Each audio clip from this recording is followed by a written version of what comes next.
हरिपुर नाम का एक गांव था जहां पप्पू नाम का एक व्यक्ति ढाबा चलाता था। उस ढाबे में पप्पू के नाम पर पप्पू का ढाबा था। पप्पू का ढाबा बहुत ही मशहूर था। जो भी व्यक्ति एक बार उस ढाबे का खाना खा लेता वह उसका स्वाद भूला नहीं पाता और बार बार उसे ढाबे पर खाने जाता था।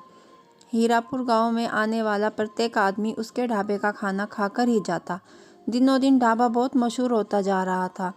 पप्पू का घमंड भी दिनों दिन बढ़ रहा था। यदि कभी खाना बच जाता तो किसी भिखारी या पशु को खिलाने की बजाय वो खाने को फेंक दिया करता। एक दिन एक भूखा भिखारी ढाबे के पास से जा रहा था। वह बहुत भूखा था। उसने कई दिनों से कुछ नहीं खाया। भिखारी ढाबे के मालिक के पास जाता है। भिखारी: मालिक, बहुत दिनों से खाना नहीं खाया, बहुत तेज भूख लगी है, कुछ खाने को दे दो, आपकी बड़ी मेहरबानी होगी। पप्पू: अरे आगे जा, कुछ खाने को नहीं मिलेगा।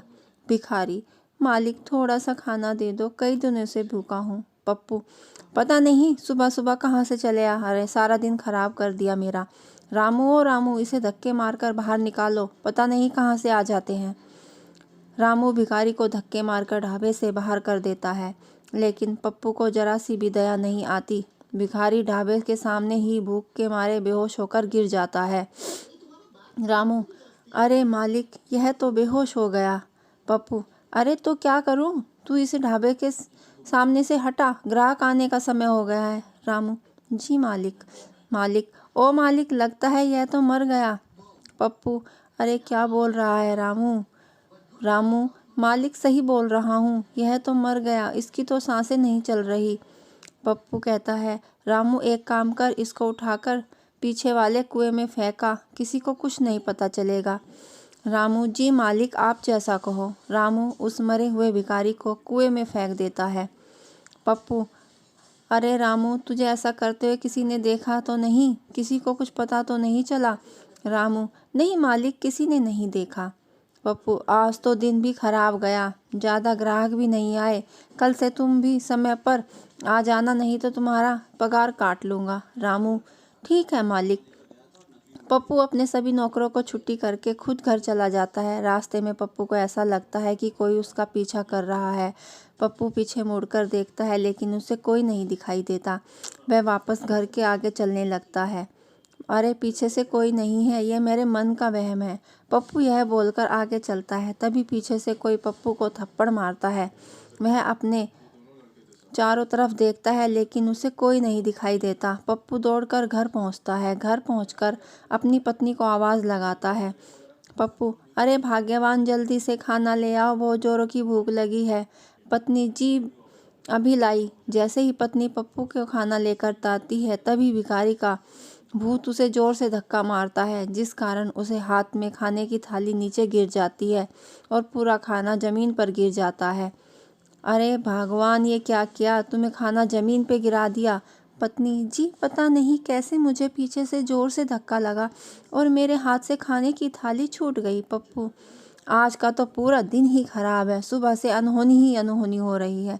पप्पू उस रात बिना खाए सो जाता है। सुबह उठकर तैयार होकर ढाबे पर चलता है। पप्पू काउंटर पर बैठा होता है, तभी रामू सहित सभी नौकर आ जाते हैं। रामू और सभी नौकर: प्रणाम मालिक। पप्पू: प्रणाम, अब चलो सब काम पर लगो। तभी ढाबे पर एक ग्राहक आता है। खाने का ऑर्डर देकर कुर्सी पर बैठ जाता है। ग्राहक: रामू खाना ले आओ जल्दी से। जी साहब, अभी लाया। रामू जी ग्राहक के लिए खाना लेकर आता है। उसे बाद में जैसे ही ग्राहक के खाने का पहला निवाला खाया, उसको बहुत तीखा लगा और वह खाने को थूकते हुए बोलता है, अरे रामू, यह कैसा खाना है? पप्पू: अरे क्या हुआ भाई साहब, खाना अच्छा नहीं है क्या? ग्राहक: अरे खाना बहुत तीखा है, इतना तीखा खाना कोई खाता है क्या? रामू: अरे ओ रामू, तुमने ऐसा खाना बनाया है? रामू: पता नहीं मालिक, मैंने तो अच्छा ही बनाया था। आज भी ढाबे पर कोई कमाई नहीं हुई और सारा खाना फेंकना पड़ा। यह देखकर भिखारी का भूत बहुत खुश होता है। दूसरे दिन पप्पू सुबह जल्दी आकर सभी नौकरों को बुलाकर कहता है, आज तुम सब इतना अच्छा खाना बनाना कि जो भी खाए उंगलियां चाटता रह जाए। रामू बोलता है, जी मालिक। तभी रामू सहित सभी नौकर खाना बनाने लग जाते हैं और पप्पू भी वहाँ खड़ा उन पर नज़र रखता है, जब तक कि खाना बन कर तैयार न हो जाए। पप्पू कहता है, क्या बात है रामू, खाने की खुशबू तो बहुत ही अच्छी है, मज़ा आ गया, खाना बहुत अच्छा बना है। तभी ढाबे पर एक ग्राहक आता है और रामू को खाना खिलाने के लिए आवाज़ लगाता है। रामू गरम गरम खाना लेकर ग्राहक के सामने रखता है। ग्राहक, अरे वाह, खाने की खुशबू तो बहुत ही अच्छी आ रही है, आज खाना बहुत स्वादिष्ट बना है। जैसे ही ग्राहक खाना शुरू करता है तभी उसकी रोटियां गायब हो जाती हैं। ग्राहक रामू को आवाज़ लगाता है, रामू, अरे ओ रामू, जल्दी आओ भाई। रामू बोलता है, क्या हुआ साहब? ग्राहक कहता है, अरे रामू, मेरी रोटियां गायब हो गई हैं।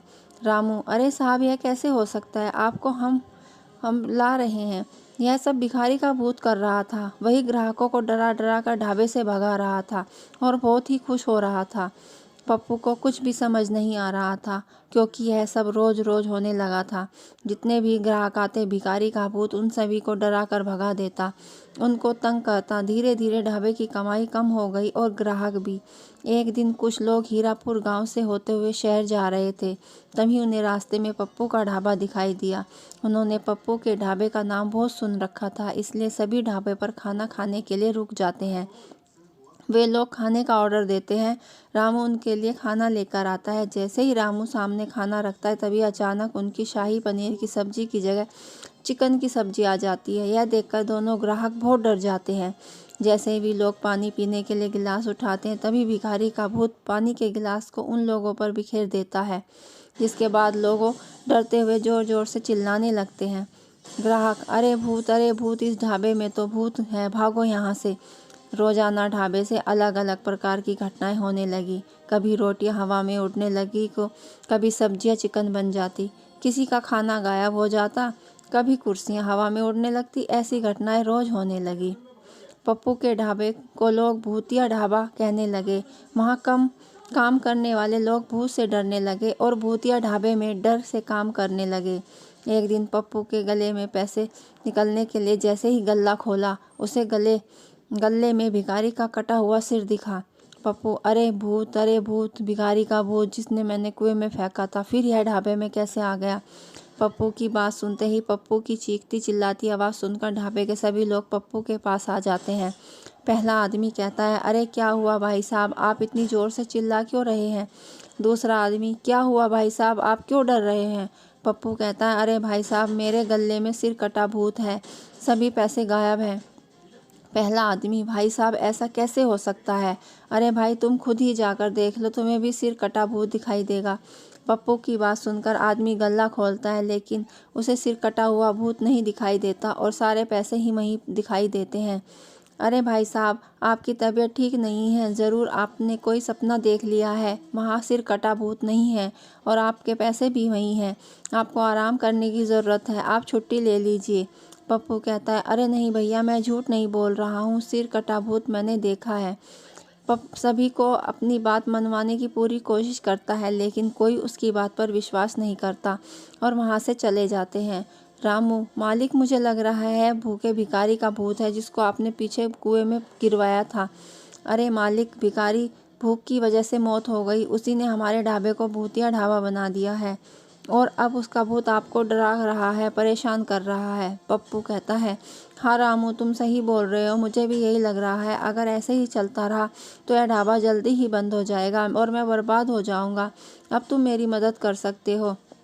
रामू कहता है, चिंता मत करिए मालिक, मैं ऐसा बाबा को जानता हूँ और उन बाबा के पास लेकर चलता हूँ। बाबा के पास आपकी समस्या का कोई न कोई समाधान होगा। अब मुझे बाबा पर पूरा विश्वास है। सुबह है, अगले ही दिन रामू अपने मालिक को बाबा के पास लेकर जाता है और सारी समस्या बताता है। बाबा, मूर्ख मनुष्य, यह तुमने क्या किया? एक भूखे भिखारी को तुमने हत्या कर दी। भूख की वजह से उस भिखारी की आत्मा तुम्हारे ढाबे में भटक रही है और तुम्हें डरा रही है।